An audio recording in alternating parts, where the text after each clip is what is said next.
अस्सलाम वालेकुम अजीज तलबा।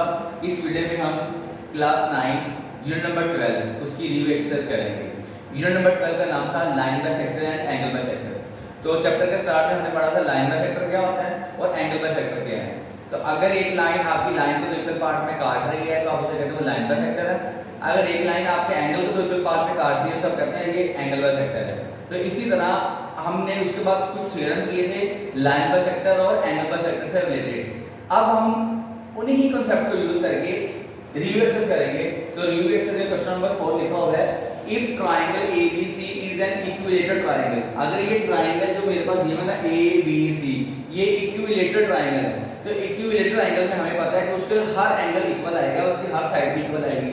तो उसका एंगल A, एंगल B और एंगल C ये तीनों एंगल इक्वल है।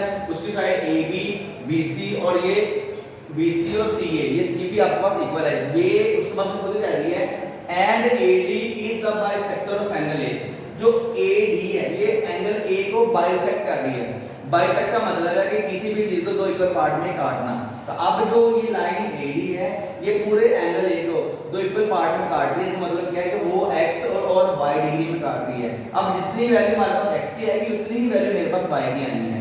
उसमें लास्ट में डाउट है find the value of unknown x degree y degree and z degree. आपने x डिग्री y डिग्री और z डिग्री की वैल्यू फाइंड करनी है।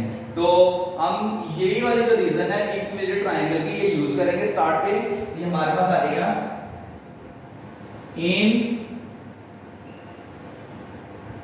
इक्विलेटरल ट्रायंगल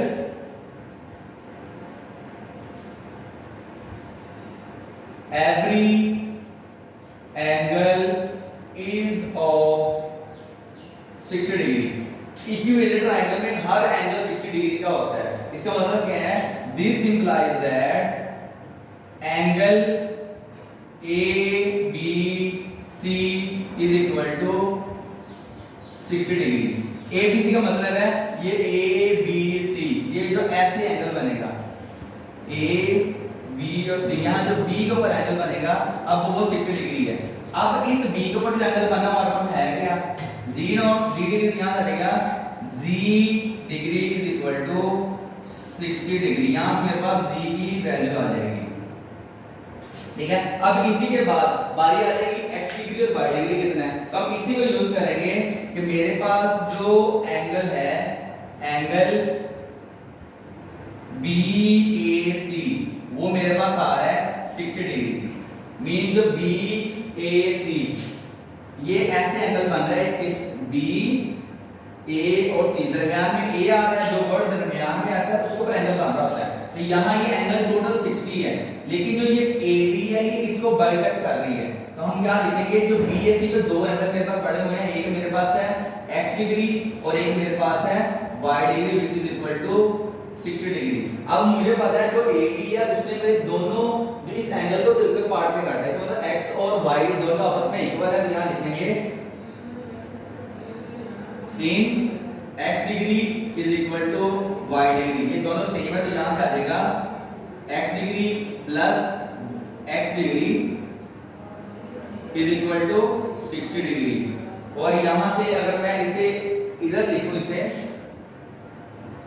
तो ये आ जाएगा मेरे पास 2x degree is equal to 60 degree.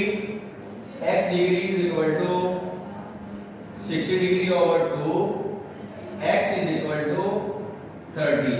अब क्योंकि x और y दोनों बराबर हैं तो this implies that y is also equal to 30 degree. तो x की वैल्यू 30 आ गई है y की वैल्यू भी 30 आ गई है। और इस तरह ये वाला क्वेश्चन हमारा कंप्लीट हो गया।